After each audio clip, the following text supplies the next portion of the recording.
I want to introduce you to today's panel. We're going to be doing, you didn't know from the description what we're going to be doing. We got something special planned. We've never done this before. It's going to be Star Trek movie Smackdown.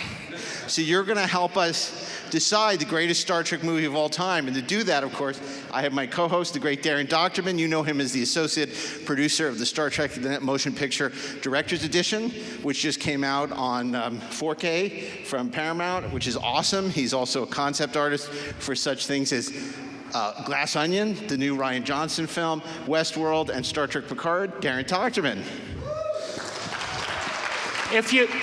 If you want to come up closer, please do. We don't bite that much. Or if you're not sure this panel's going to be any good and you want to sneak out quietly, stay where you are. That's cool too. And of course, my co-host is Mr. Mark A. Altman, who is the showrunner for the CW's Pandora show and the author of many books on pop culture, Star Trek, Battlestar Galactica, John Wick, an immense collection of oral history books. Mark A. Altman. And joining us, our special guest today is the great comic book writer for such things as Red Sonja. And whenever I say that, I want to do the Ennio score. Sonja, Sonja. But, and he's done so much and is so beloved in the comics world. Green Hornet, my son loves Green Hornet. He's so excited. And of course, she's also a writer on the hit Netflix series Dota Dragon's Blood from our co-host Ashley Miller, Amy Chu. So you're probably wondering, how is this going to work? We're going to need your help, because what we're going to do is we're randomly going to pick two Star Trek movies, and then each one of them will take one. It's like mock trial to defend or talk about the merits of it or the demerits of the other film. And then we're going to ask each of you to weigh in, not every one of you, but some of you, to weigh in with thoughts. We will then poll the audience. Not to be confused by the Mokhtar from Galaxy Quest. That's true. That's a good point. It's different. And then we will move on to the next round until we have a winner. Now, just to be clear, we're only doing the 10 Star Trek films. In our universe, we're not going to go to the lens flare universe. It just complicates things. It's unnecessary, and we don't want to embarrass JJ. So without any further ado, and we're recording this, by the way, for the podcast, so this will air on the podcast, unless it's just a disaster, in which case we'll pretend it never happened. So let's see. The first two films in our competition: Nemesis, Star Trek Nemesis, the 10th film, a Next Generation film. Oh, this is interesting. This is totally random, by the way. Star Trek V, The Final Frontier. Interesting. Nemesis versus Final Frontier. Wow. Okay, so I assume you wanted to, well, you're a guest. Would you like to which defend one would Nemesis you like to defend? or Final Frontier? I don't want to defend either of them. Oh, see? Are you sure this is random? Yes, it is. Look, you saw it. Completely. I'm not a magician. They're just all sitting here in the box, and I'm not exactly prepared. I ripped them up this morning. It's tough, yeah. No, this is hard. Yeah. This is called adulting, Treksperts. This is not, you can't like pass. This isn't the match game. You have to take one of them. So you could take Nemesis or Final Frontier. I got to go with Final Frontier then. Okay, Final Frontier. Sorry. You just ruined Darren's day. Okay. No, doesn't ruin my day. I can do anything. Okay. I'll show you. Okay. So Amy is going to make the case for Star Trek V, The Final Frontier. Darren, on the other hand, is going to make the case for Star Trek X, Nemesis. So Public defenders need to do this all the time. And then we're gonna involve you. But first, so let's start with you, Amy. Tell us why The Final Frontier is the superior film. Oh, no, part of it is also nostalgia for me, right? The older I get, the more I'm going to the older films, so that's part of it, really. Just from that very merit, right? I'm a original series person. I mean, I'm of the vintage I get. I'm Ashley's vintage. Let's put it that way. Yeah. Yeah, so. which is mid-century. Mid-century, yes.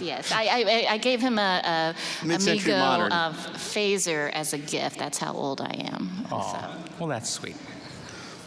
Okay, and now Darren, you are with the unenviable task of arguing that Nemesis should go on to the next round. Why do you think so? Contrary to popular belief, Nemesis is not the worst film in the worst series of films. Just get that out of your mind right now. Why? Well, because it has a big idea in it. And the big idea is that the Romulans saw into the future, basically, and picked someone to clone who they could only guess would be powerful in the future. Right? Yes, that's right. So And- far I'm with you.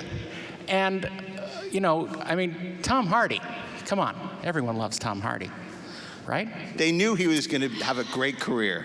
Yes. One day. One day. And they knew that Captain Picard would have a great career one day. I'm not exactly sure where in time they cloned him and where they got the DNA to do it with. Maybe it was from a barber shop. I don't know.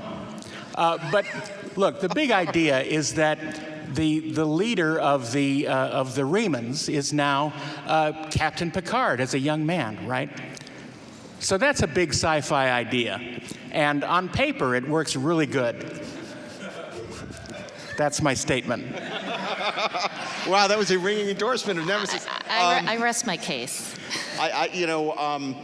Obviously, this is a fortuitous day to discuss Final Frontier because the new episode of Inglorious Treksperts dropped today, every Friday, and it's with Cynthia Gao, who plays right. Caitlin Dar, one of the ambassadors on the planet of galactic peace, which you have to admit, whatever you think of the execution, is a really interesting idea, that there would be this planet where each of the world powers send an ambassador, but basically they have no portfolio, they have no agency, they're not really capable or expected to accomplish anything. Thank you, no hard feelings.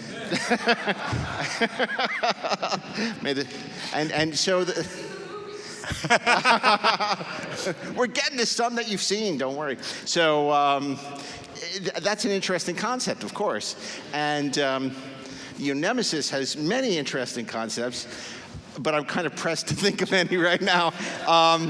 It's funny because when you have a movie that the entire cast of Next Generation has virtually disowned because the director, Stuart Baird, never once listened to them. Never bothered to check on their progress. Probably never even watched a Star Trek movie. But I will say, you could argue, this is a legitimate argument, that the visual effects in Nemesis from Digital Domain are far superior to the visual effects in the Final Frontier from Brand Ferrin and Associates. That's correct. Unless you like effects that look like a 5-year-old cut them out of a coloring book and then shot it with a Super 8 camera.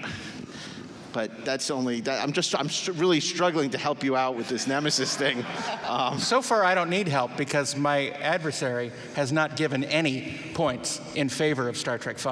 Okay, well, Amy, I don't the need gauntlet to, has been thrown. because it's deductive, right? What do you think in terms of, the basic premise of Star Trek V?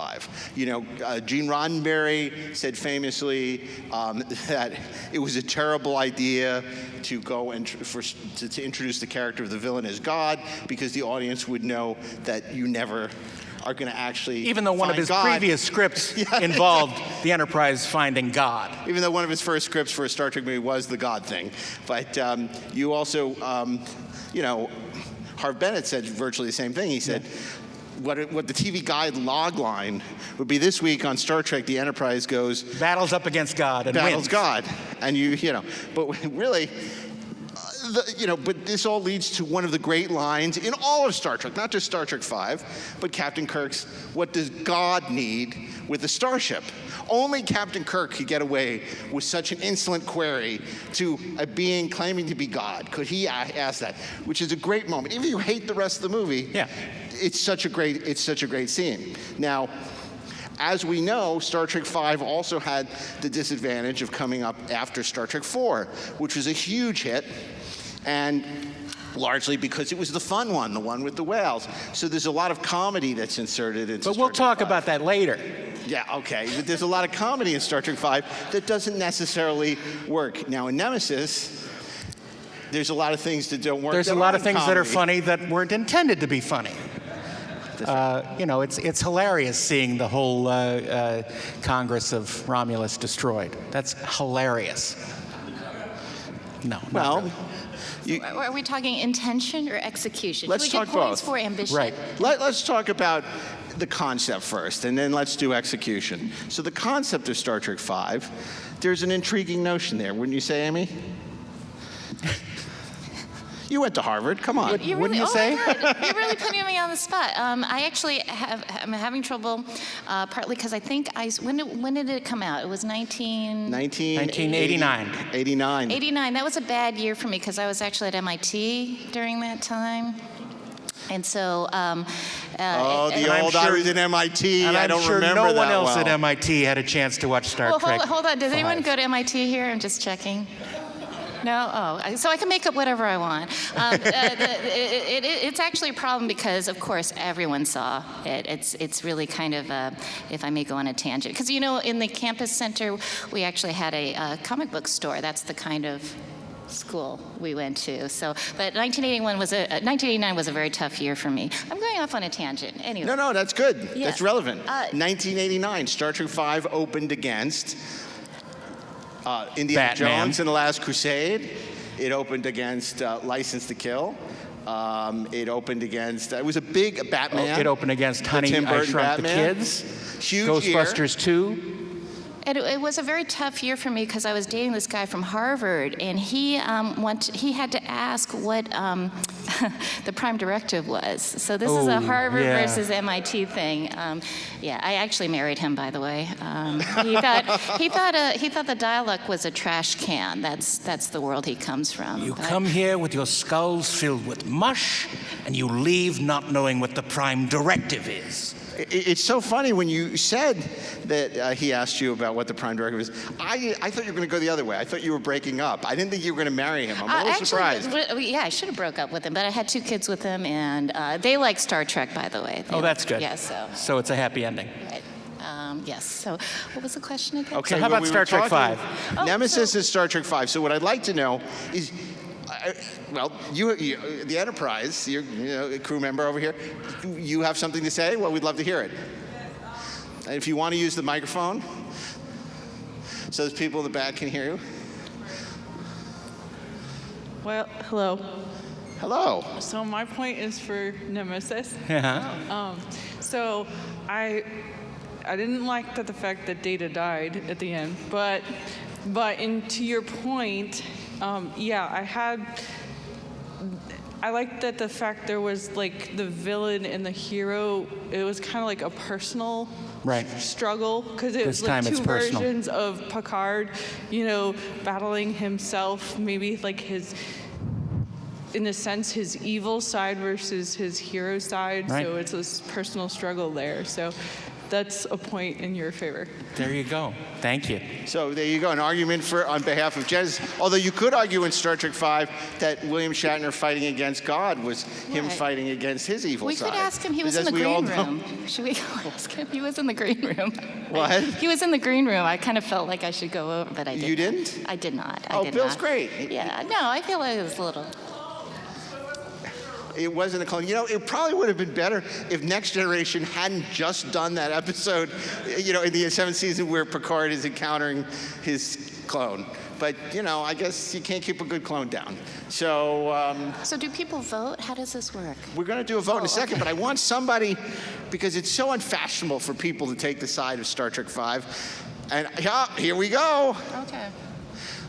You know, in different colors, you'd have a great sort of next generation outfit with that Yeah. sweater. I didn't even realize that when You're like a proto-Wesley.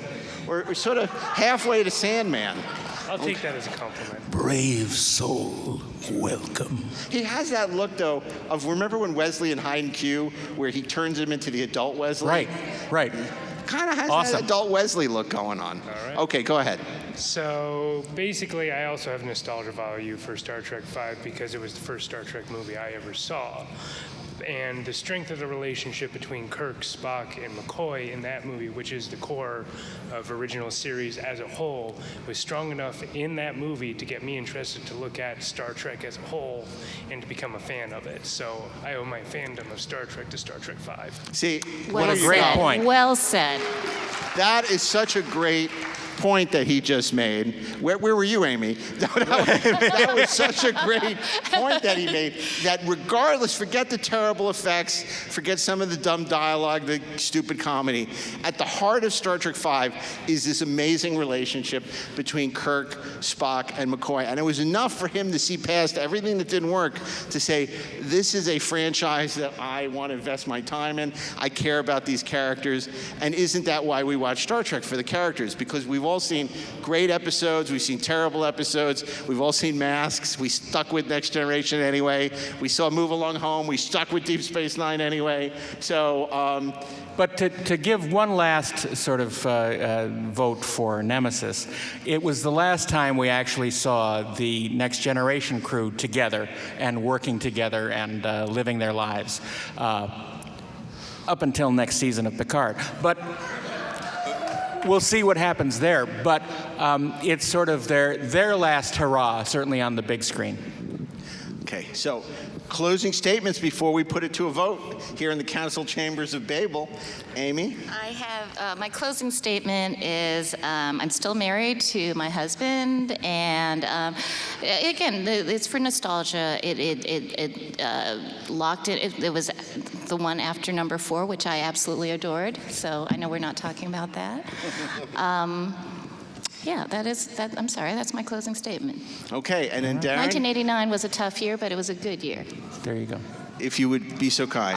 I thought I had made my last statement, but I'll repeat it, that it was the last chance we got to see the Next Generation cast together in an adventure.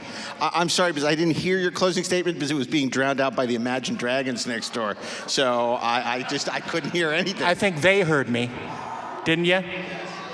Who are they killing next door? Oh my God. That's Star Trek being killed next door. They're voting themselves. Oh my. So, okay, if you think Nemesis should defeat Final Frontier, Star Trek X, signify with your applause. Wow. Or raise your hand so we can actually see you. Oh, yeah, maybe. That's okay. better. Great, Okay. okay. And now if you think Star Trek V, if you think Amy has made her case and Star Trek V defeats Nemesis, let's see that with a raise of hands. Yeah, there we go. Yeah, there we okay. go. There we go. All right, Okay. congratulations. And Amy wins. Star Trek V wins. Somebody, I'm gonna. And I absolutely made no case for it, but okay. I felt like Riker trying to convince them that Data was a toaster. Yeah, exactly. It was like I had to do my duty. That's right. Oh my God, this is so freaking loud. What? Okay, so that will go on to our next round. But right now, we are going to see. Oh my goodness. All right, let's see. Oh, this is interesting. Okay, Star Trek III, The Search for Spock. We didn't ask you. And versus Star Trek Insurrection. Okay, so who wants to take which film? We get to the good ones I soon. get to pick this time. Yes, you pick first. So this I time. pick Star Trek 3. Okay, you're gonna pick Star Trek 3. Amy, that leaves you with Star Trek Insurrection. Yeah. This is called The Shoes on the Other Foot. No, this is not fair. I'm trying to remember Insurrection. Well, Star Trek Inspection. I'll let Darren go first while you get your thoughts together. Okay. Star Trek 3 obviously is the sequel to Star Trek 2, The Wrath of Khan. And it is the episode of the movies where we get Spock back. It's the search for Spock, and we spend almost 2 hours searching for him. And look, there he is. He's on the Genesis planet, and he's brand new. Brand spanking new Spock, and he's growing like heck. So it's a fun romp. We get to meet a new Saavik. We get to see young Spock in various incarnations. And of course, we get to see the wonderful crew of the science vessel and their various mistakes that they make along the way. But of course, we also witness the destruction of the beloved Starship Enterprise, sacrificed to save the day. He did what he had to do, and hopefully it'll work out fine later. You remember when they used to turn all those theaters into multiplexes? You used to have these giant screens, and it was like It's kind of what I'm feeling now. Yeah, and all of a sudden, like you're watching Predator in one theater, and then the next door, you can't even hear what's going on. Yeah. I think it's wrestling next door. Jeez. Okay, so Amy, I'm sorry to do this to you. Oh, no. But Okay. Star Trek Insurrection. Yes. This is the one with the Baku, if you need to refresh your memory. Yeah. Everyone's getting younger. Oh, Faces okay. getting stretched. Oh, wow. Okay, yeah, I got to make a case for that because that was very deep. There was a duck blind. Yeah, it's yeah, that was 1998, 99. I think Like it may have been. No, earlier than that, like 95 maybe, 96. No, it was a little later It was than that. it was later. It was later. 98. Thank you. 98. Okay, I You're was right. right. I was right. Okay, so my case for that was that it was. Okay, I'm going to just say it was a very good role for Picard, right? Okay. Okay, and Very action-packed. action-packed and a multi-layered plot. You're really putting me on the spot. Well, I don't know if I put you on the spot as much as there's not a lot to say about Insurrection. No, that's not right. There was a lot going on, and if I had to write it, I feel like Ashley should be here, right? Because he was stridently defended, right? I don't think so. No, he would if he was put on the spot. Now, of course, Jonathan Frakes famously directed this movie. It was after the success of First Contact. Michael Piller wrote the script, who wrote many of the best episodes of Right. Next Generation. So let's give Jonathan Frakes some points for, again, ambition. Sure. Ambition and some good Was this man ambitious? And, Brent goes rogue, Data goes rogue. Right. Yes. And Brent went rogue. Brent went rogue as well. and there were some fine moments there, right? Some entertaining moments, they fight off, they have to go to the caves. right? Big action scene where And they Picard fight off has an immortal love. in Donna Murphy. He Yes. doesn't play the flute. Yes. Or does he? Bringing anything back? Not really, huh? Thoughts about Star Trek 3, because also Star Trek 3 was about life from lifelessness, Right. as well. I mean, you could draw But the some failure of science, it was a cheat that made the Genesis device work. Well, if you look at the two movies, there really are some parallels because, of course, in Insurrection, you have this rogue officer that doesn't want this planet to fall into enemy hands, and he was willing to violate the Prime Directive to protect the secret of the planet, the fountain of youth, so to speak. Right. Whereas in Star Trek 3, there are also issues with the Genesis planet falling into Klingon hands or enemy hands. yeah. It's a galactic controversy, right? Right. So you could draw some similarities between the two films, and which sort of executes on its story better. Well, I think so. The thing about Insurrection, though, I did think that it explored that whole the questioning about the role of the Federation much more so than any other movie. Well, and you had Anthony Zerbe as the villain in Insurrection, F. Murray Abraham, the Oscar award-winning actor, currently seen in White Lotus. And then you had Christopher Lloyd, the beloved Christopher Lloyd, as Kruge in Star Trek 3. Any thoughts about the antagonists or villains of these movies? Well, I mean, Kruge is obviously a fan favorite. He's come a long way for the power of Genesis. and he gets what he deserves in the end, and a wonderful fist fight between Kirk and Kruge as the planet is being destroyed around them. It's really a wonderful exposition of action and adventure and rescuing a friend.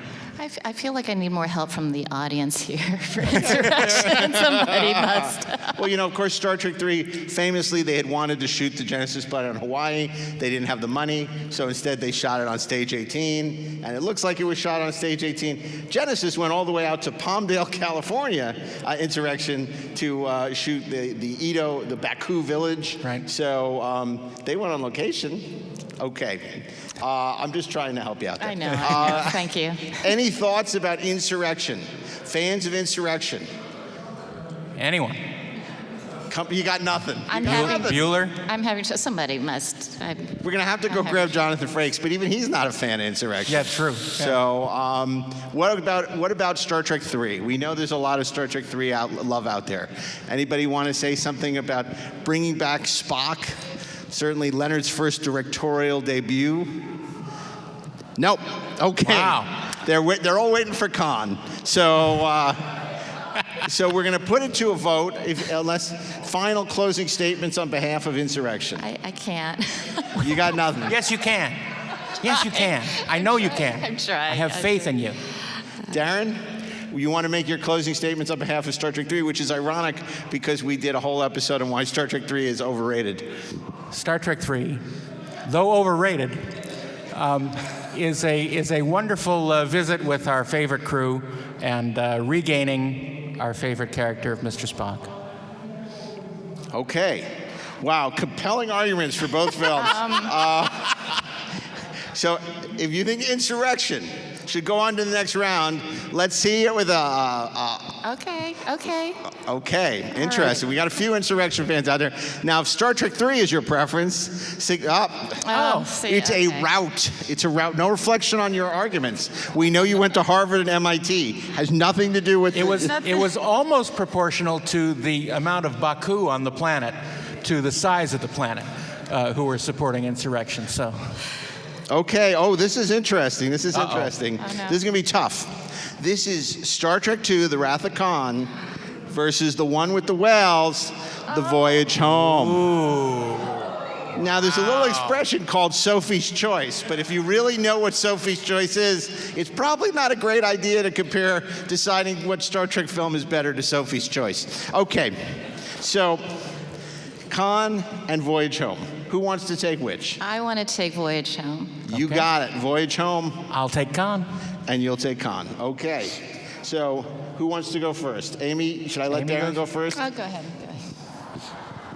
Star Trek II, The Wrath of Khan, had the advantage of the producer going back and looking at all 79 episodes of the original series, and he pulled from that, Harv Bennett pulled from that the seed, the space seed, I see what you did there. It's a little pun on Space Seed.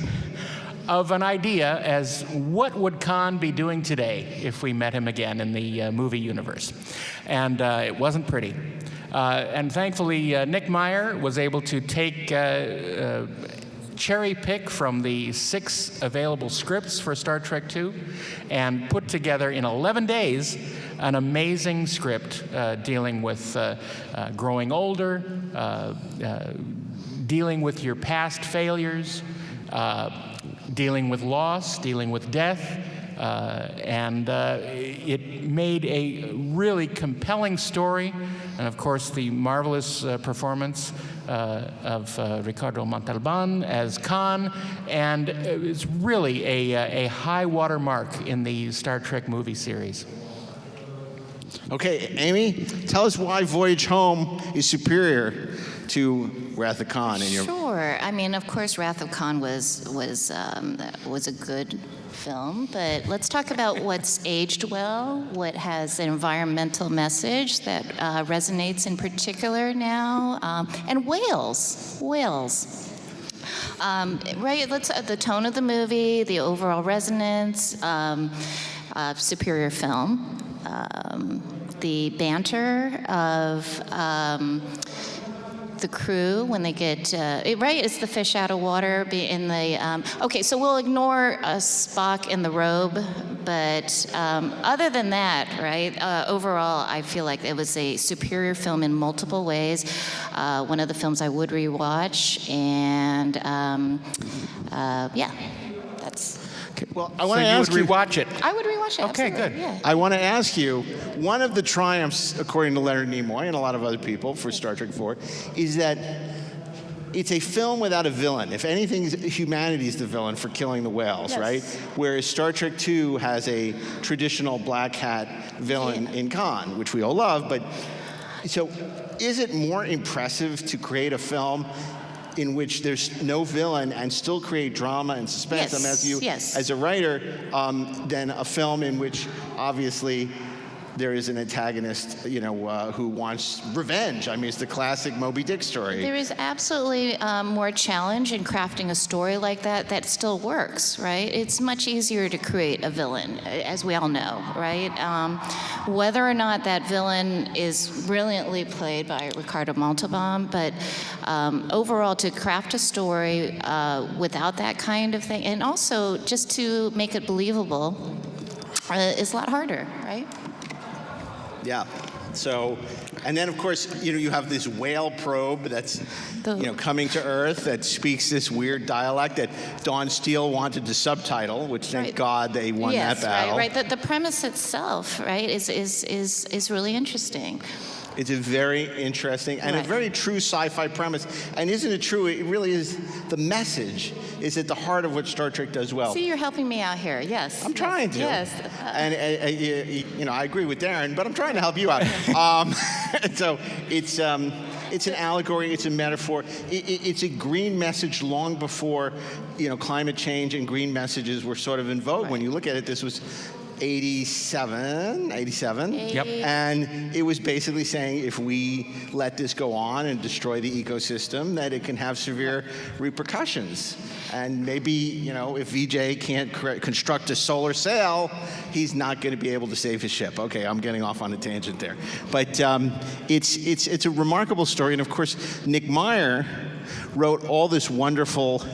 The writer and director of Star Trek II, wrote these beautiful, hysterical comedy moments in San Francisco where the crew are literally, quote unquote, fish out of water, right? Mm-hmm. Much like the whales, and have to navigate their way through a time that they're not familiar with. What does exact change mean? All this wonderful stuff that the audience could really relate to, seeing these characters have to make their way through 20th century Earth, San Francisco.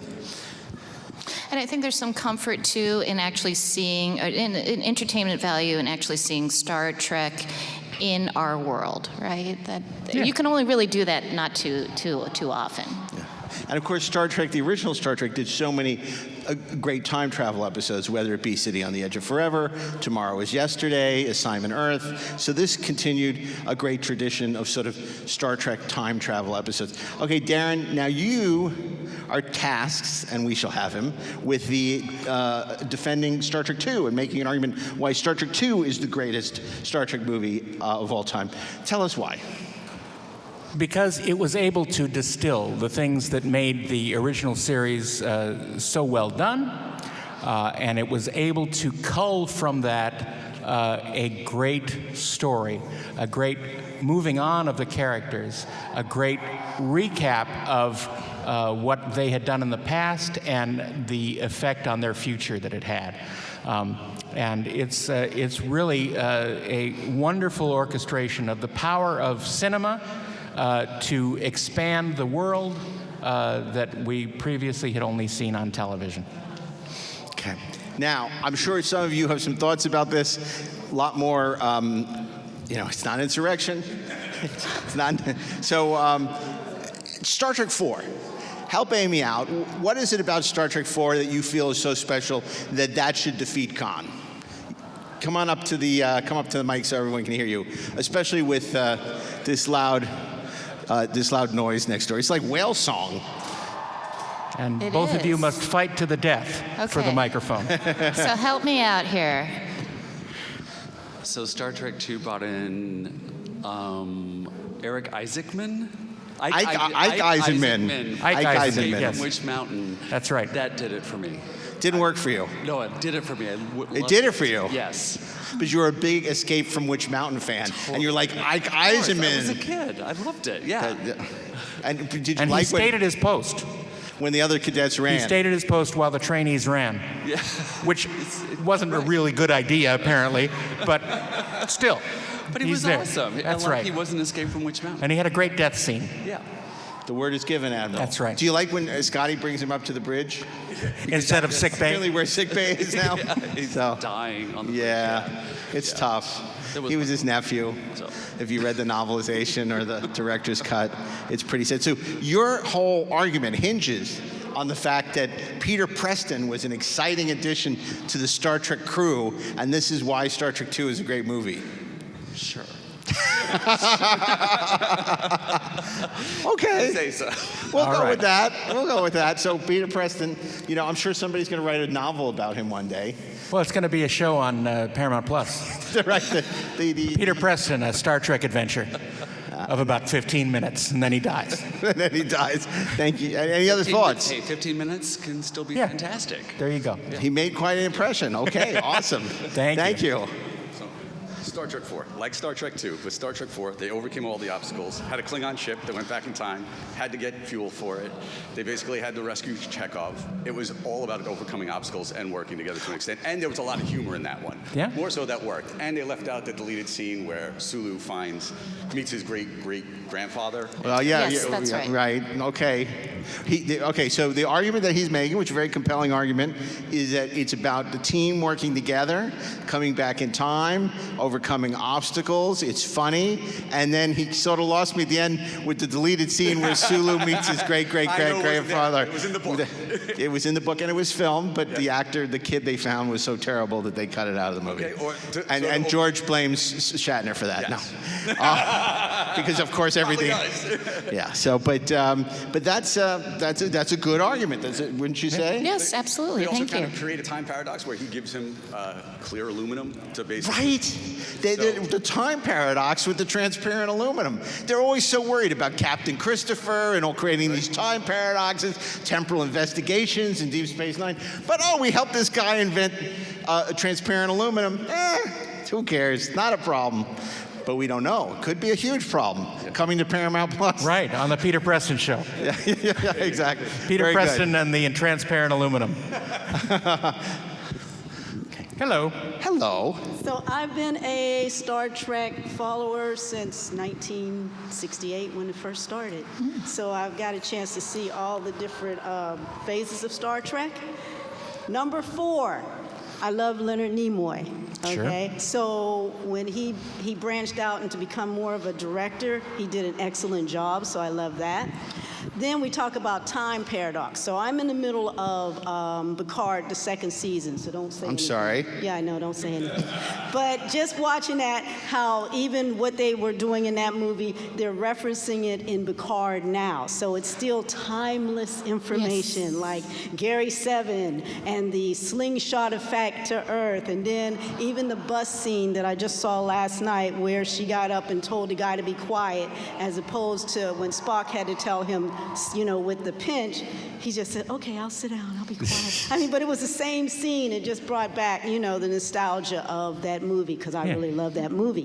Thank you. Thank you. Well, you've been Thank watching you. since 1968, so we got to weight your opinions a little more highly because you know Yes. you've been there since the beginning.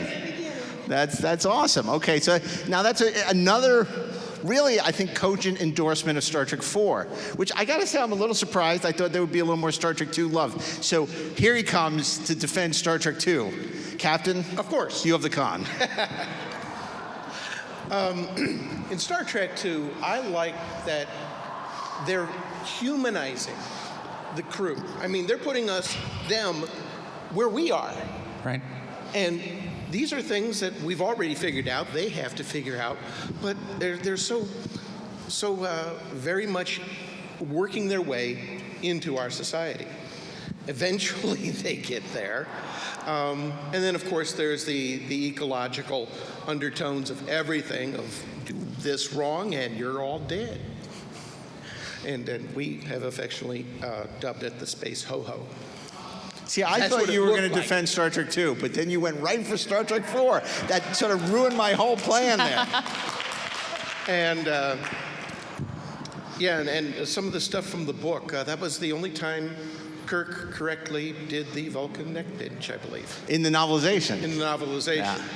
You know, there's a whole panel to do on the novelization. We did an episode of the podcast on the Star Trek The Motion. I'm going to go on a tangent for a second. On the Star Trek The Motion Picture novelization, which, if you've never read it, is, you know the expression cuckoo for Cocoa Puffs? It's cuckoo for Cocoa Puffs. Gene Roddenberry wrote it. He got $400,000 to write the novelization. And it's all about, well, tell us, Darren. It's wacky. It tells us the sex lives of the crew. It goes into all sorts of sordid detail about the Deltans, and it fleshes out a few things about the story and about the history of V'ger. But it has a very sort of laid-back prose style that is relaxing in some ways. I'm not going to say makes you fall asleep. But it's very fascinating to see Gene Roddenberry's take on what the movie was. Well, in the future, the new humans, that most people are married to multiple partners. Right. It's just this crazy Gene Roddenberry-esque. It's the only novelization he did. How If you would it haven't be read if the future were actually the way I wanted it? Right, exactly. Which one of us would not like to be on a bus and be able to very gently With Kirk Thatcher on the With bus us. in Star Trek 4? Yeah, Yeah. knock somebody out and just kind No, of it- very it's gently great. and what'd I do? It's a great scene. The Giants. I mean, it's great Nick Meyer writing, and it's well directed by Leonard. Good argument. Yes. So I'm going to have to say that number 2 has the most iconic one-word sentence ever along. Are you gonna perform it for us? Con! I mean, you can't beat it. Lovely. Thank Exactly. It has one of the great Shatner moments of all time, which of course is his screaming Khan. So that's a really Which is great point. completely misused in one of the JJ movies. But it's such a brilliant moment. And of course, the whole Captain Kirk role in Star Trek II is so great because it's the first time we really see him wrestling with growing older and having to deal. And then we find out that he has a son, which is at the time was shocking that Captain Kirk had an illegitimate son. I don't know why we were shocked. It should have been obvious. There's probably many other offspring that we don't know about yet. You know, but it was still just absolutely took Star Trek in a new direction and a more mature direction, and obviously it was action-packed and thrilling. Go ahead. Yeah, definitely 2 is the most well-written Star Trek ever made. As an English literature teacher, I appreciate the Melville references. That speech he tasked me is the best. The well-rounded, the con. It just has a beginning, a middle, and an end, and it has the classic good versus evil. In my opinion, there is no contest. 2 is the best Star Trek ever made. See, and I love that you're an English lit teacher, but you've never read Moby Dick until you've read it in the original Klingon. So, But of course, I'm going to defend 4 here. 4 has the wonderful quote from D.H. Lawrence, "Whales weep not. They say the sea is cold, but the sea contains the hottest blood of all." That's literature. So there you go. And I'm defending 4 when I shouldn't be. Yeah, why are you defending 4? I was just going to say, okay, well, we still have a few more movies to go, so we should probably wrap this up. Here we, what? The Spock death scene. It's great. You know, and what a great message. You know, the good of the many outweighs the good of the few or the one. Spock is talking about self-sacrifice. To save the crew, to save everyone, he's willing to sacrifice himself. Such a great message that's completely negated by Star Trek 3. But let's put that aside for a second and just say what a important, you know, self-sacrifice. The ship that's out of danger. Yes, Yes, Spock, we're out of danger. Hallmark ornament It's also a great Hallmark ornament, exactly. Although I personally prefer Mr. Eric's and MRS. That was a real score for Hallmark, I have to say. Okay, we need to vote. We need to vote. We should vote. I'm ready for the vote. We should I'm ready vote? for the vote. Okay, so if Star Trek 4 is your jam over Star Trek 2, signify with a raise of hands. Okay, that's a lot of people. It's going to be tough. This could be an upset. Let's see. Okay, now everybody's hands down. If you think Star Trek 2 is the winner of this combat. Oh, Star Trek 2. Star Trek 2. I'm sorry, Star Trek 4 people. That's a tough battle. It's a tough battle, well fought, and I want to congratulate Amy Chu on her argument for Star Trek Voyage Home. I feel like I did not do a good enough job. It was a lot closer than I thought it was going to be. But this is what happens. This is the hardest substance known to man. Okay. Castradinium. Okay. Well, this is interesting. This is very interesting. And I know who's taking what here.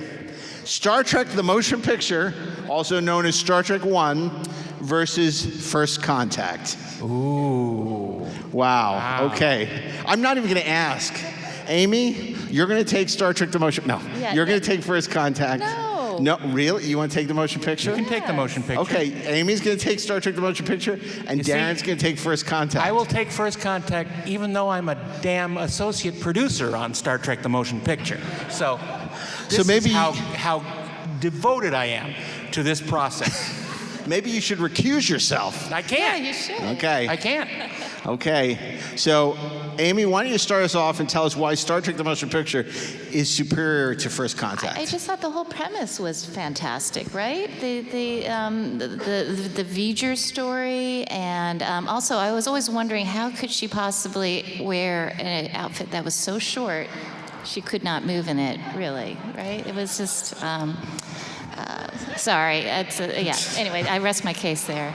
You don't have to apologize. I just want you to know, I literally cannot hear a word either of you are saying because of the this is crowd so and the loud. echo up here. Cannot hear a word. So I'm sure whatever you're saying is extremely profound.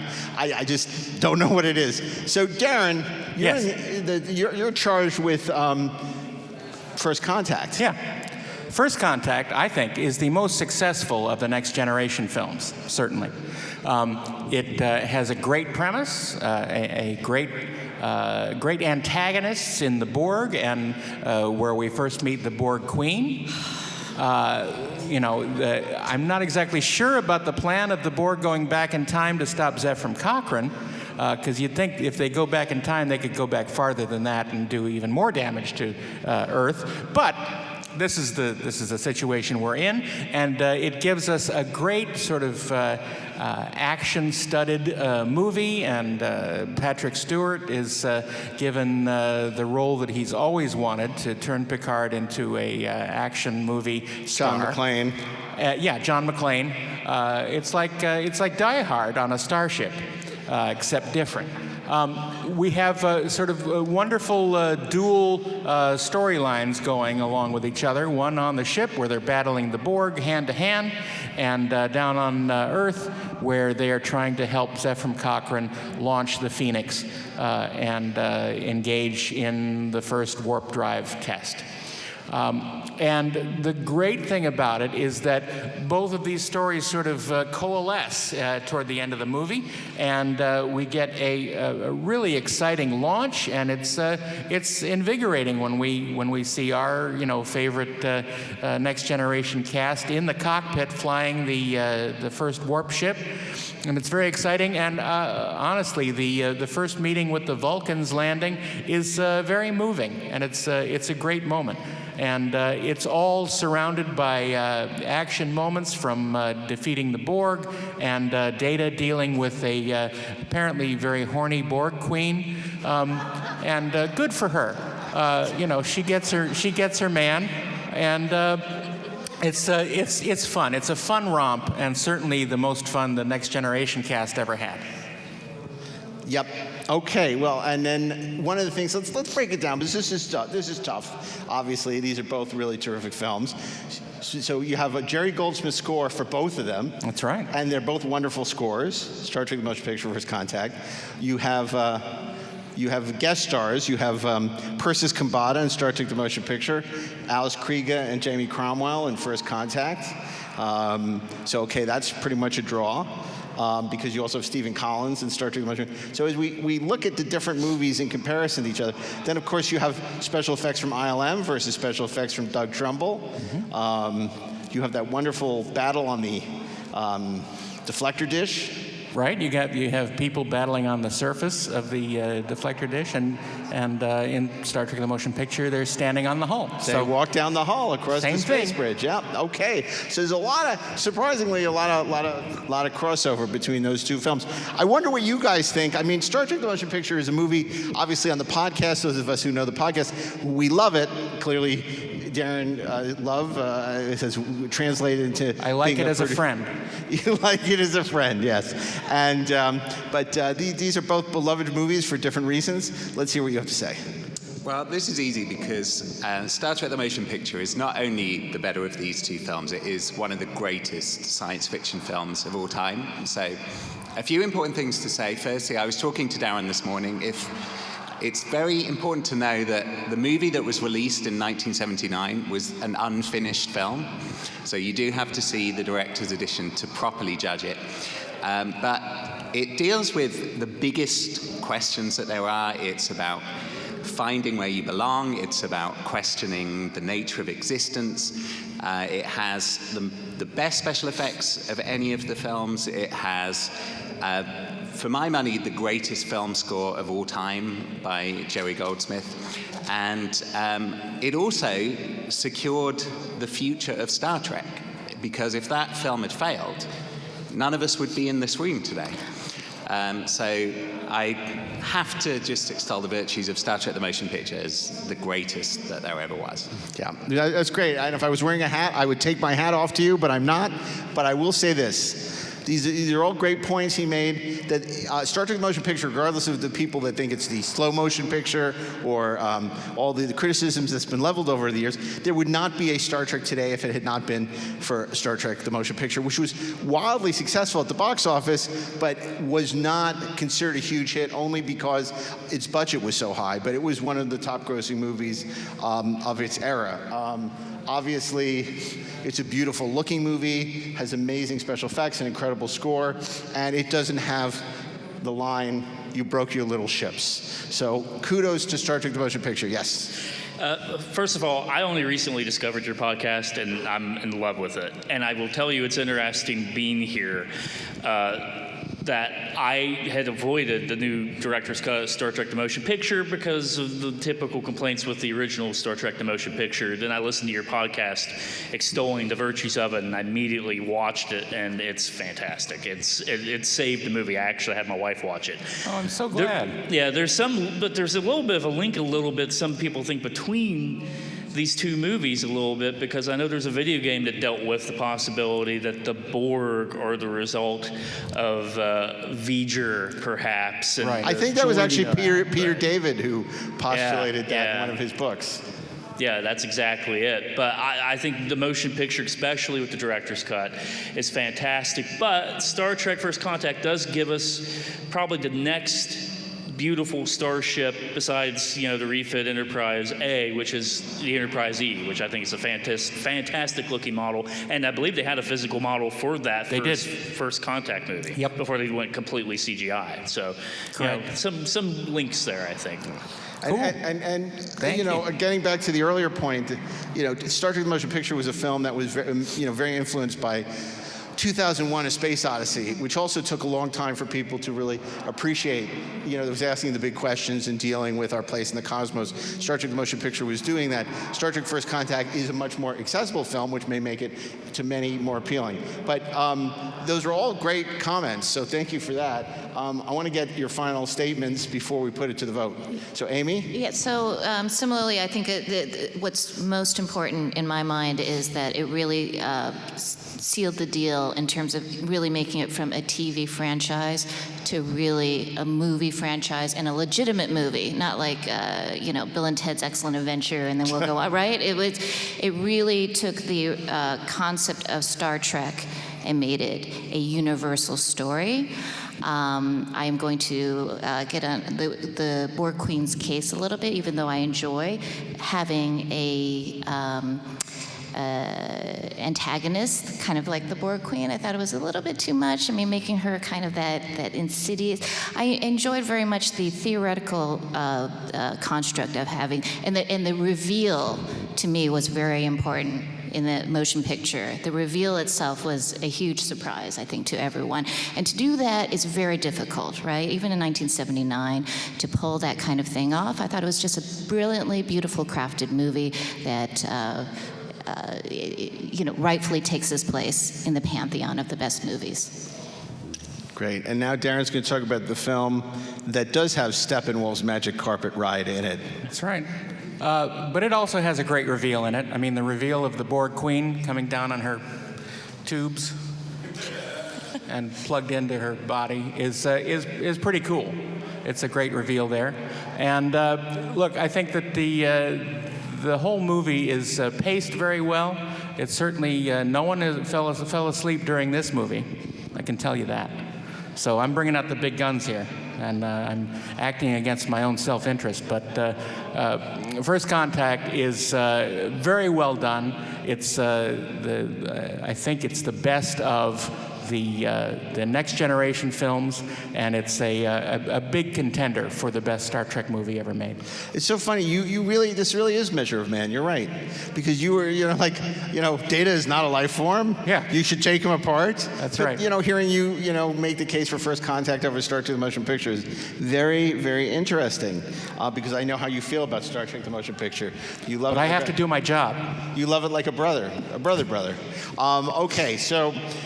If your vote is for Star Trek: The Motion Picture or First Contact, let's see those hands. All three of them. 4. This is for the motion picture. Oh, there we go. Wow. There we go, yes. Nice. You scared me there for a second. Now, First Contact. Ooh, man, that's close. It's really close. Should we actually go to a count? I think we're going to have to go to a count. We have to go to a count. It's super close. Like the count. 1, 2, 3. Okay. So, okay, First Contact. Let me see those hands again. I'm going to count. So 1, 2, 3, 4, 5, 6, 7, 8, 9, 10, 11, 12, 13, 14. Okay, 14. So it's 14. Now, motion picture. 1, 2, 3, 4, 5, 6, 7, 8, 9, 10, 11, 12, 13. Wait, did we lose anybody? Oh, wait. 14. 14. We got confused. So I got to do this again, is what you're saying? Okay, well, you know what? Since you're asking and you watched Star Trek since 1968, I will do it for you.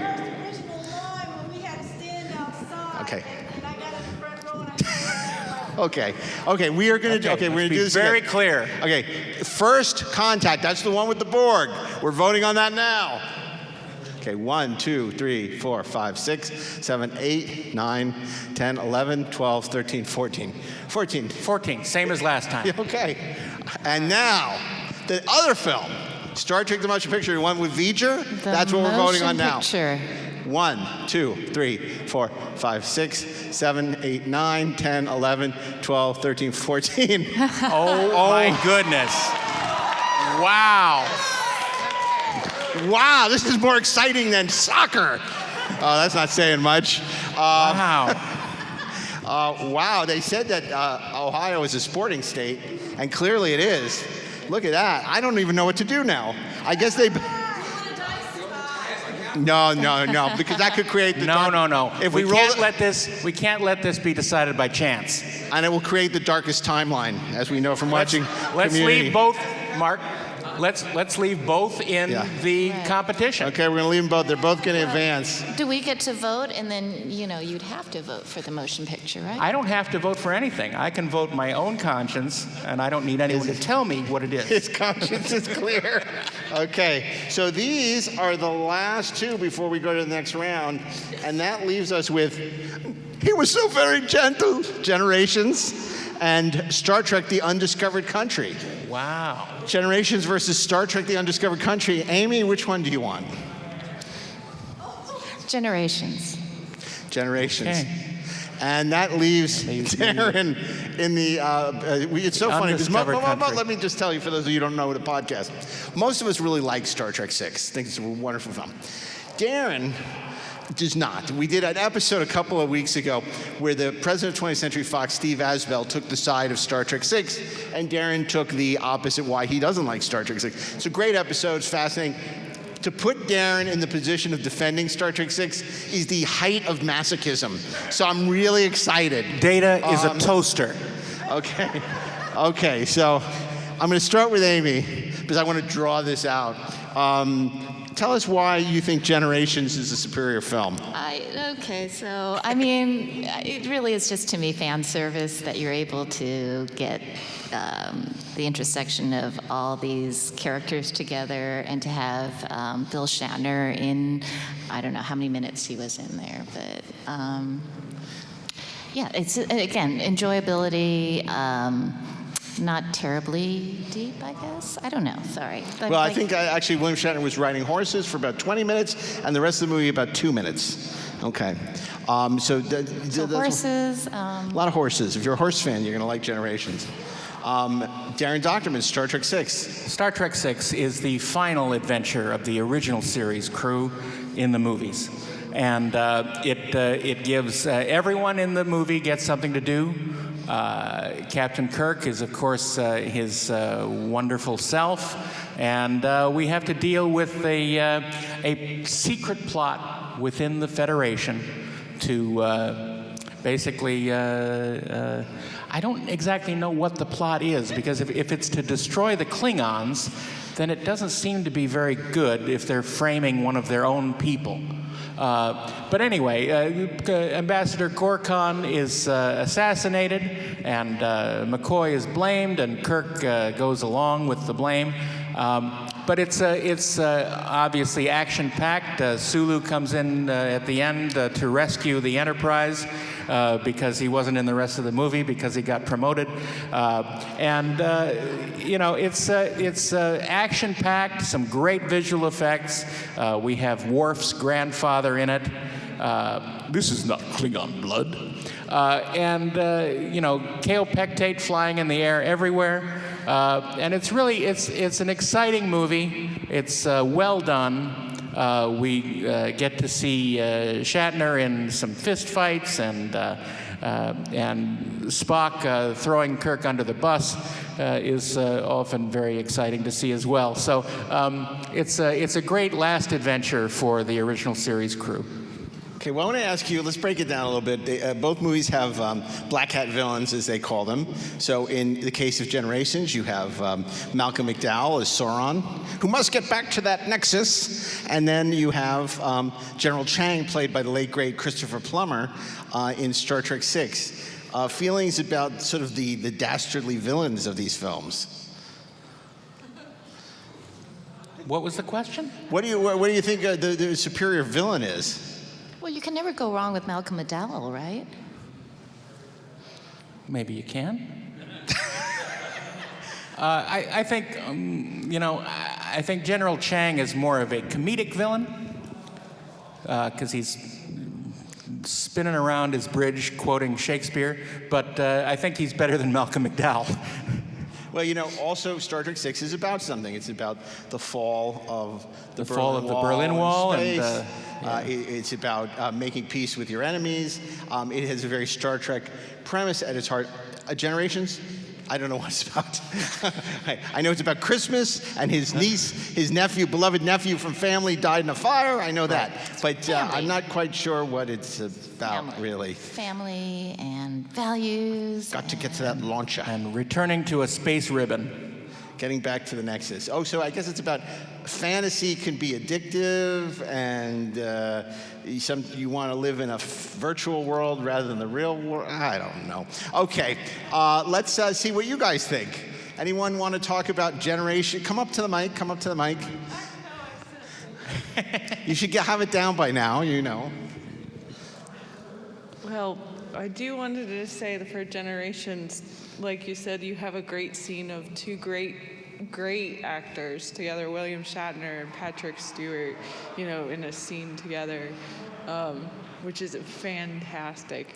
And See, you make a really good point. You say there's a great scene between William Shatner and Patrick Stewart, which you could argue is what's wrong with the movie, because it's not a scene between Kirk and Picard. It's a scene between William Shatner and Patrick Stewart, because Captain Kirk does not love to ride horses. William Shatner loves to ride horses. Captain Kirk does not love to cook. William Shatner loves to cook. Yeah. It's very interesting because he had a lot of input to get him to do that movie, and Captain Kirk would die on his bridge, not under a bridge, as the old expression goes. But carry on. And yeah, like you said, it's Kirk's death scenes, and then you know just like you said, the other film has fighting scenes. Well, they're fighting Sauron together. So Patrick Stewart Kirk and Jean-Luc Picard are both fighting Sauron, and the whole crossover, like the original series plus the crossover original series to the Next Generation. Yeah, you love seeing the characters. That whole concept. Generations, right? There you go. She got your back. She's loving the generations. Thank you. We could argue this is like the heat of Star Trek, right? Yeah. Two great actors. Two great tastes that taste great together. The original and chocolate Next and Generation. peanut butter. Two great generations. Two great generations. Yeah, absolutely. Okay, here comes our Star Trek VI defender. I like 6 better than Generations, though I saw both in the theater, and the first conscious movie I ever saw in the theater was Undiscovered Country, because I was young when I saw Star Trek V, and luckily I didn't remember a lot of the stuff in that one.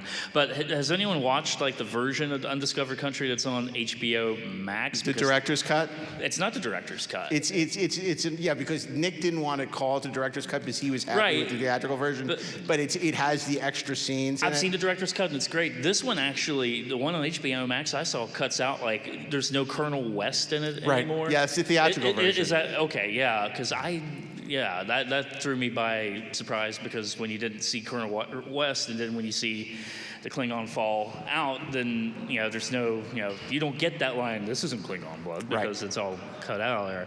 But the Undiscovered Country, I think, had more of an impact on me versus Generations. Though as a kid, I did cry in the theater when Kirk died. Now as an adult, that's a terrible, terrible death scene for Captain Kirk to go out on. But okay. Any other thoughts before we put this to a vote? Okay, so I'm going to be very clear about this since there's some confusing in the voting, and we don't want anybody to dispute our vote tallies. Okay, Generations, that's the one with the Next Generation crew. If you are a fan of Next Generation, thinks it should defeat Star Trek VI, signify with hands up in the air, and that would be 1, 2, 3, 4, 5, 6, 7, 8, 9, 10, 11. Okay, 11. So if you believe Star Trek VI should be the victor in this, I don't know if I really need to count, but I will. 1, 2, 3, 4, 5, 6, 7, 8, 9, 10, 11, 12, 13, 14, 15, 16, 17. Okay, Star Trek VI. Darren, you have an unerring ability to pick the winners, apparently. I guess so. You name the winner. Good for me. Okay, so that gets us down to Star Trek Final Frontier, Star Trek The Wrath of Khan, Star Trek The Search for Spock, Star Trek The Motion Picture, Star Trek First Contact, and Star Trek The Undiscovered Country. So now I will randomize these, and this will be a lightning round, because I know some of you have to go to the bathroom. We can't go all day. And let's see where we are. The first of our quarterfinal round, it is First Contact versus Star Trek The Undiscovered Country. Okay, now we know, I think, the arguments for Undiscovered Country. We've just heard them. But what do you think in the, now I'm just going to ask you both. What would you prefer to see, what do you think is a better film? Star Trek The Undiscovered Country, Star Trek First Contact?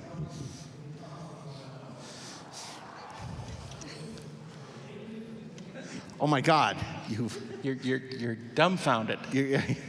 It's not a conversation you often hear. Yeah. People compare Khan to First Contact. You don't really see. I hate to say this, but I think that First Contact is a better movie than Star Trek VI. Bold words. The undiscovered country. Wow. I never Because, thought I'd see the the country day. remains undiscovered at the end of the movie. That'll be the day. Okay, Amy, what do you think? I don't know. I've had a long day. I'm not thinking. You're not thinking. Okay, well, look, I will weigh in on this briefly, not to affect the voting at all. But I think First Contact's a delightful film. I think very well directed by John Frakes. It has the Borg. But Star Trek 6 has heart. Star Trek 6 has a ton of heart. It's the end of the voyages of the original Star Trek crew. Again, I think we mentioned this earlier. It deals with a very pressing geopolitical issue that was going on at the time, and unfortunately is still going on. The end of Cold War I, and it has some great scenes. The final confrontation where Sulu comes to the rescue is a wonderful dramatic montage with the Enterprise being rescued. It has Christopher Plummer, who is amazing as Chang, regardless of what this gentleman has to say, and also the late great David Warner as Chancellor Gorkon. So it has a lot of wonderful things. Yeah, does it have some dumb things like, oh, the gravity boots are rattling around in this cabinet. Oh my God, we figured it out. Crewman Dax. Chekhov never looks down at his feet. Yes, it has some dopey things in it. But what Star Trek movie doesn't have dopey things in it? That's part of why we love Star Trek. But at the end of the day, it's a better film. And it's like, I would watch either of these on a rainy Saturday. It's like, oh, both of these are on Pluto TV, or what Blu-ray am I going to bring out and watch? I'd watch either of them, and I wouldn't be disappointed. But I would give the Star Trek 6 the advantage. Okay, I got to weigh in on the First Contact, though, because the Borg conceit was just, I just genuinely enjoy the Borg idea in general, especially in this day and age, right? Because the Borg is a metaphor for the internet now, right? So. Borg. Look, what you're saying, absolutely, the Borg are a great character. We talked about this again on the podcast, so I'm not going to belabor the point. The idea that the Borg were never more malevolent, more interesting than they were in Q Who, where they were a faceless group of cybernetic that would just absorb you, and they had no face. And then, later on, the more they introduced a queen are we not in a Borg society they became now? less of a threat. And it seems like once you start defeating the Borg, because in Q Who we couldn't defeat them, we had to run away. I mean, Picard literally begs Q to take them and just get away because we're going to be destroyed by them. By the time you get to First Contact, they're less of a menace because we can so easily defeat them. Anyway, still a great movie. I'm not in any way saying that First Contact isn't a terrific. I love the deflector dish scene. I think there's a lot of great stuff, but I just think Star Trek 6 is a better and it's certainly a more rah-rah movie. But anyway, that's for you to decide. Okay, so the first vote. Oh, did you want to say something? 7 of 9? They didn't meet 7 of 9 until Voyager. Yeah, so the First Contact they didn't meet. But the cybernetic doctor was in there. Robert Picardo was in there. So if you're a Voyager fan, you can give it points for that. Okay. The first vote will be if you think Star Trek First Contact is the winner here, signify by raising your hands. Okay, there's a lot of votes here. 1, 2, 3, 4, 5, 6, 7, 8, 9, 10, 11, 12, 13, 14. Sorry, I missed you. 15. Okay, it looks like 15. Okay, so now, if you think Star Trek The Undiscovered Country, Star Trek 6, the final voyage of the Enterprise, should be the winner. 1, 2, 3, 4, 5, 6, 7, 8, 9, 10, 11. It looks like First Contact has wins. defeated. What? I said First Contact wins. First Contact, yes, First Contact wins. Okay, goodbye, Undiscovered Country. But this is the way the cookie crumbles. All right.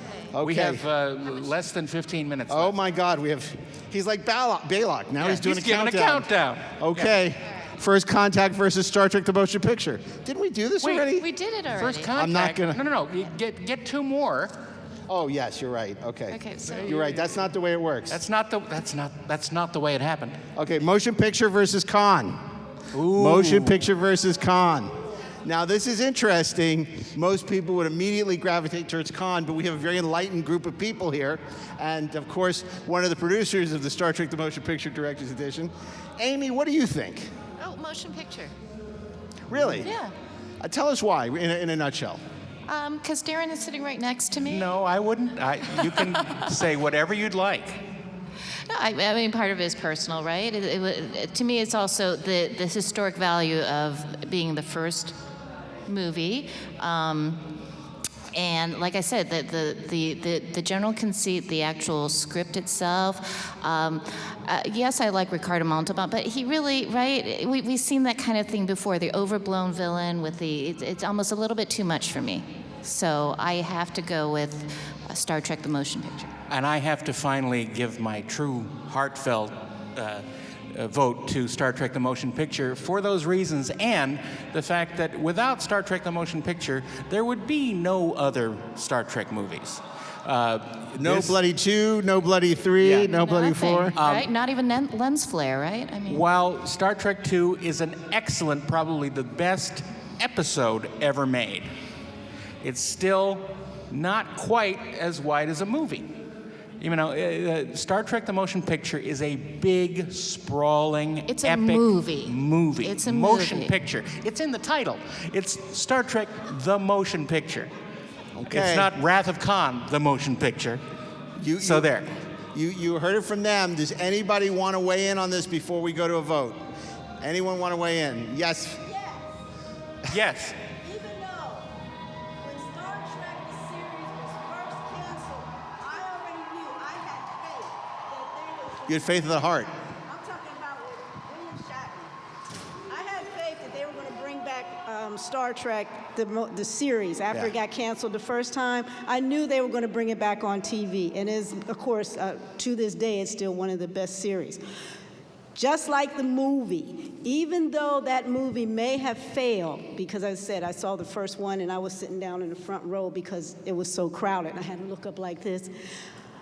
Even if it would have failed, Star Trek still would have came back as another motion picture. They still would have found it because there are so many of our fans that love Star Trek that even if it was a bad movie, the first one, they still would have made more Star Trek movies. There you go. Okay, well, there you have it. And that's a great point on us to vote. So if you believe the human adventure is just beginning and that Star Trek: The Motion Picture is your jam, let's see it with a big vote by raising your hands. Uh-oh. Oh. Yeah, 1, 2, 3, 4, 5. 5. Wow. 5. Do I see 6? Do I see 6? Oh, there's 6. Anyone else? No, you already voted. Come on. That's it for Star Trek: The Motion Picture? Darren's gonna cry, come on. Okay, so now if you think Star Trek: The Wrath of Khan, Star Trek II should be the winner that goes on to the next round, signify with your raising hands. I don't need to count. Star Trek II defeats. Okay, thank you, good night. Okay, and the last of this round is Star Trek III: The Search for Spock versus Star Trek V: The Final Frontier. What do you think, guys? Wow. I think I have to vote for Star Trek V because its intent is a wonderful intent. And the production problems notwithstanding, I think that its heart is in the right place. I think the characters are spot on. And none of the characters are acting like goofballs like sometimes they do in Star Trek III. So I think I have to vote for Star Trek. None of the characters are acting like goofballs? Well, I know except this ship Scotty. like the back of my hand. Except Scotty, but he's always acting like a goofball. Okay. What about you, Amy? like, Star Trek 3 versus Star Trek 5. like Darren said, I don't know. It's, yeah. Okay. We're going to put it to a It's vote. very Does hard. anyone feel strongly enough that they want to make a case for either of these films, Star Trek 3 or Star Trek 5? Again, we think we know which way this is going to go, but you could potentially flip the vote with You pick the winner. Yes. No. I will make one point in regards to Star Trek III, because at least with Leonard Nimoy's background, having been a frequent, actor in Mission Impossible, and the great ship heist scene in Star Trek 3, you see elements of that Mission Impossible thing, with everybody having a mission to do in order to get the crew on the Enterprise and get it out of space dock and get it going. I think you see a little bit in that. It's so funny. I was just going to say the same thing. I've never heard anyone compare, which I think we all agree that the stealing the Enterprise sequence is great. James Horner's score is great. That whole sequence is great. Never heard it compared to Mission Impossible before. That's very interesting. That's a good. We now have 6 minutes. Okay, so I'm going to put it to a vote.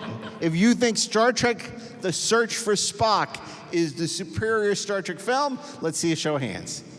Wow, there's a lot of hands. Okay, now if you think Star Trek V: The Final Frontier would defeat Kolinar, the Katra, that's 1, 2, 3, 4, 5. That's a good showing for Star Trek V, giving a lot of the way it is often But we do received. have a winner. But we have a winner, and that's Star Trek 3, which means we have the last 3 to vote on. Okay, and we have 3 to vote on. We're gonna let you guys make your final comments and then put it to a vote. We have 3 films, and those films are Star Trek: First Contact, Star Trek II: The Wrath of Khan, and Star Trek 3: The Search for Spock. One of these isn't like the other. Okay, Amy Chu. Oh my God. Bring it home for us. Wow. I just kind of like dissed on Khan, but now. I'm laughing at the superior intellect. Oh. Come on. You can do it. Just what's your favorite? If we had all 3 DVDs on the table right now, what would you put into the player? Okay, First Contact.